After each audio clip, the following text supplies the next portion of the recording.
Calaroga Shark Media.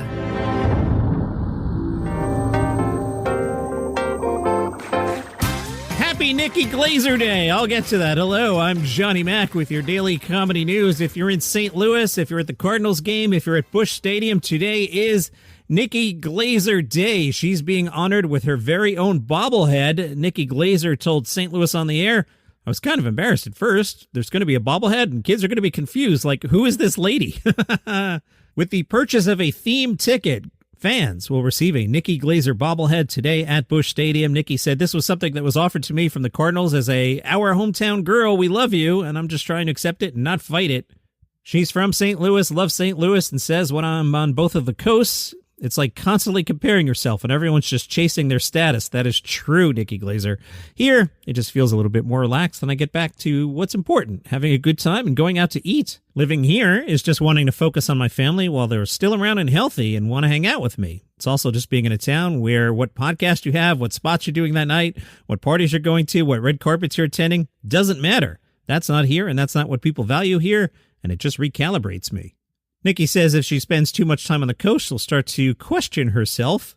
Being in St. Louis allows her to let go of all that. It's not because no one cares about nice things here. They do. It's just that it calms my nervous system being here. If you go see Nikki Glaser live, she says, whenever you know people in the room, whether it's someone you might run into at the grocery store, your mom's best friend, or your dad's tennis partners, whatever it is, there's an added pressure of, oh, there's a lot riding on this. My dad has to go to tennis next week and have conversations with these people, and I don't want to embarrass him. I just want everyone to have a good time. You know, when I'm performing in Baltimore, I leave the next day, and if they didn't like it, okay, I don't really have to face them. But here, I have to.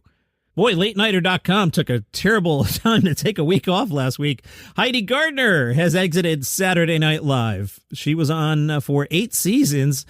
Seems like Lauren wasn't kidding about the cast shakeup. I continue to be of the opinion that getting out after SNL 50 was the time, including for you, Lauren. You should have gotten out as well. It's all going to be downhill from here. Heidi Gardner is the 4th cast member to leave the show, following Devin Walker, Emil Wakim, and Michael Longfellow. And between me recording this on Friday and enjoying the holiday weekend on the beach, who knows how many people have left SNL by the time you're hearing this. On Thursday, a Twitter user had tagged Walker and Longfellow in a post.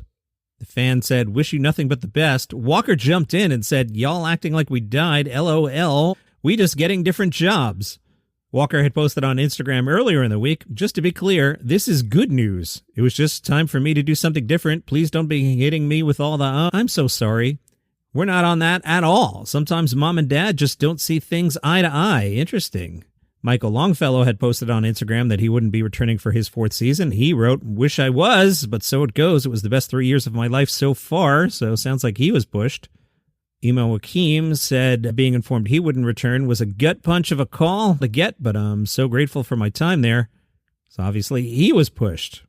On Friday, or maybe they posted it this Thursday night, Late Nighter had a rumor, and they wrote, take this for what it is right now, a rumor. And Johnny Mac will say, take this for what it is right now on Friday as he records before a holiday weekend, a rumor. But they're hearing that one member of Please Don't Destroy might be moved into the main cast. As for the other 2 members of Please Don't Destroy, the rumor says one will stay on the show's writing staff and the other will leave the show. Interesting. The speculation is that Ben Marshall will get the cast promotion. Now, that's interesting because the other 2 are Nepo babies, and I saw somebody on Threads comment about the number of Nepo babies working on SNL. Martin Herlihy's father is former SNL writer Tim Herlihy. John Higgins' father is SNL producer-writer and Jimmy Fallon's sidekick Steve Higgins. A lot of ties to Lauren there. So the speculation is Ben Marshall will get the cast promotion. Adding fuel to that speculation, the Please Don't Destroys are currently touring the U.S. However, last week, Ben Marshall missed several of the shows.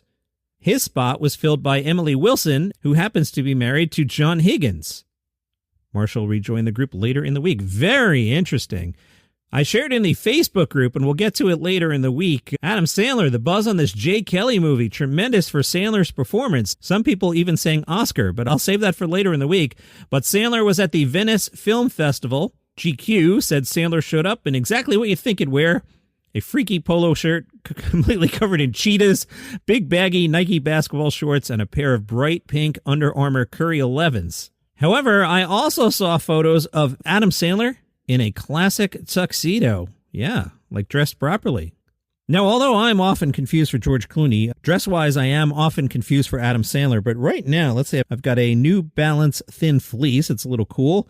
My nice black sweatpants and some neon-colored, what brand are these? These are Hoka sneakers, and of course my sun-faded Villanova hat. So if we had to rank dressers, Clooney, Johnny Mac, Sandler. I do clean up nice, though. Everyone who knows me, when I do dress properly, people go, "You clean up nice." So why don't you clean up nice? Because I record a podcast in the basement. Speaking of Sandler, I had saved this for the holidays. We all know he's terrible at comedy movies, but what about sandwiches? AllRecipes.com wrote about Adam Sandler's world's greatest sandwich, and they say it's the only one you'll need this tomato season. You see, in the 2004 horrible movie Spanglish, Adam Sandler played a chef. In the movie, he makes an epic restaurant-worthy sandwich. Toasted bread layered with bacon, lettuce, tomato, mayonnaise, cheese, and a fried egg. It was simple but perfect, and it looked delicious. AllRecipes.com says, "For now, I'd like to begin by letting you know that this sandwich wouldn't have earned world's best status without the man behind the creation, Chef Thomas Keller of French Laundry fame. He was on set during filming to help Adam Sandler create the simple yet artfully crafted sandwich. All Recipes tells us if you want to make the world's greatest sandwich at home, good news, you can. All of the ingredients are readily available at your local grocery store. We learned the sandwich begins with toasted bread. It should be country style or another hearty bread that could be thickly sliced. Once toasted, one slice gets topped with mayonnaise, then tomato slices, and a sprinkling of salt. This is followed by a layer of crispy bacon, so far this sounds great, which is topped with a fried egg, cooked in butter, of course, and a layer of butter leaf lettuce. The other slice of toasted bread is topped with cheese and broiled until melted. It's a lot of work. And then added as the final perfect layer. The Guardian caught up with Eric Idle. They said, "I love your songs, and I sing them frequently, including the now unacceptable I Like Chinese," which increasingly just sounds like pragmatic foreign policy. How did it feel in the early days of Python, being the only one who wasn't in a writing team? The other teams were Chapman Cleese and Jones Palin. Eric Idle said, "I don't like being part of a writing team because I don't like talking before lunch. I wake up at 5:30 and love discovering what's in your mind. You don't judge it, you just find it, write it, and grade it, and then do a lot of rewriting.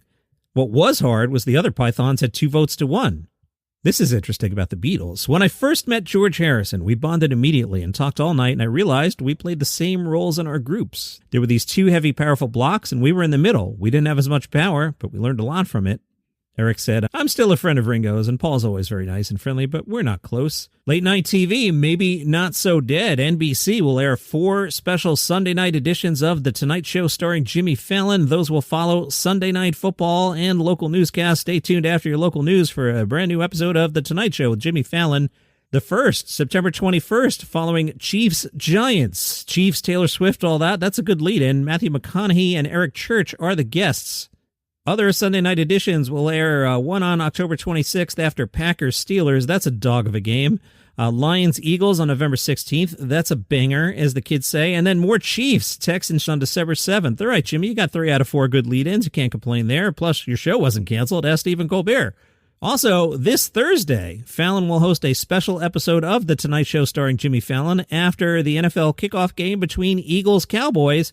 A great game. I mean, the Cowboys are going to suck, but that's a great game. It's always a good matchup. We're all excited. Peacock thinks we're going to watch 10 episodes of The Paper. We're not. We're all going to watch Eagles-Cowboys. And that's a long enough episode for holiday. What are you doing? Why are you listening to podcasts? Go to the beach. See you tomorrow.